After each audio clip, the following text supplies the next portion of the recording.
Within the 613 laws, there are 4 types of categories to help divide what the laws actually are. So today we're going to take a closer look at the different types of laws that are presented within the Tanakh.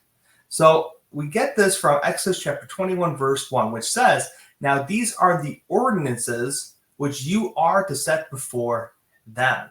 Here, the Torah contains different types of laws. There are 4 main Hebrew words to describe the type of laws we find in the Bible.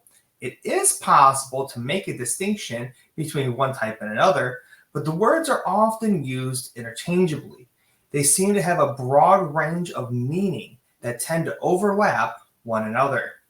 So the first one that is translated as commandment that we see in Hebrew is called a mitzvah, or the plural is a mitzvot. Now, the other one is either translated as judgment or ordinance, which is the mishpat or mishpatim. The other one, the third, is translated as statute, is chukah or hukot, or huk and hukim.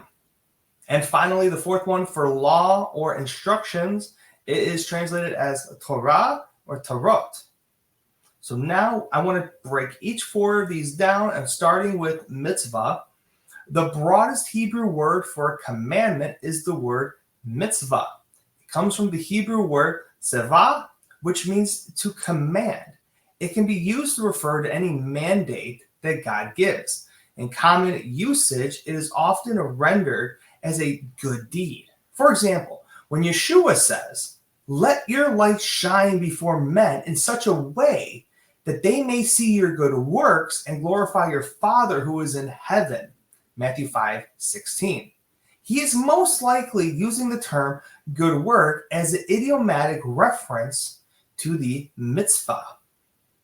Second word we're going to check out is mishpat. The Hebrew word mishpat is translated by the NASB as ordinance, but it would be better translated as judgment.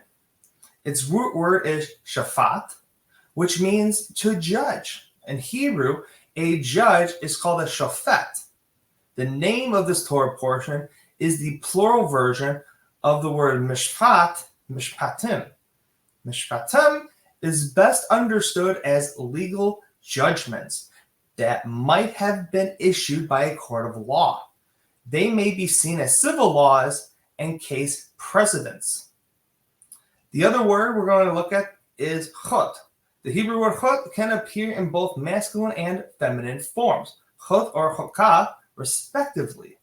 According to traditional interpretation, it refers to a commandment that has no rational explanation. For example, the commandment not to murder is a reasonable and rational commandment that makes good sense. The logic behind the commandment not to wear a garment made of wool and linen is more obscure. The obscurity puts it into the category of chut. A chut does not need to make sense to us. It is simply a mandate of the Almighty. And fourth and final, we have Torah. The word Torah means instruction. It can be translated as law, instruction, or teaching.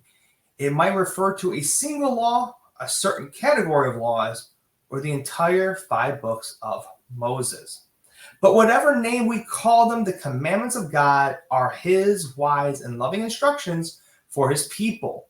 They are the fundamentals of Judaism, and as such, they are foundations of biblical faith and revelation.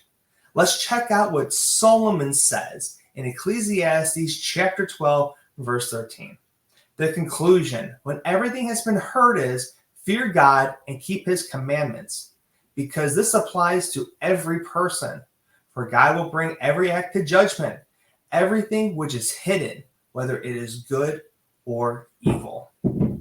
So within these commandments that we see within not just the Torah, but the entire Tanakh, they can all be grafted into 4 different categories. But they are all instructions by our Heavenly Father because he loves us and he wants us to follow these. Now, breaking one of these commandments would result in different types of punishments. For example, if we eat something that is unclean, of course, we are not going to face the death penalty. By eating something unclean, we have made our bodies unclean, so we are now restricted from doing certain things. Or just as if a woman is on her period, she is restricted from doing certain things. That is not the same as murdering or committing adultery. Those harsher crimes would require a more harsher punishment and would fit a different type of law. I hope this video was encouraging and a blessing to you. Please like, share, subscribe. And with that being said, shalom.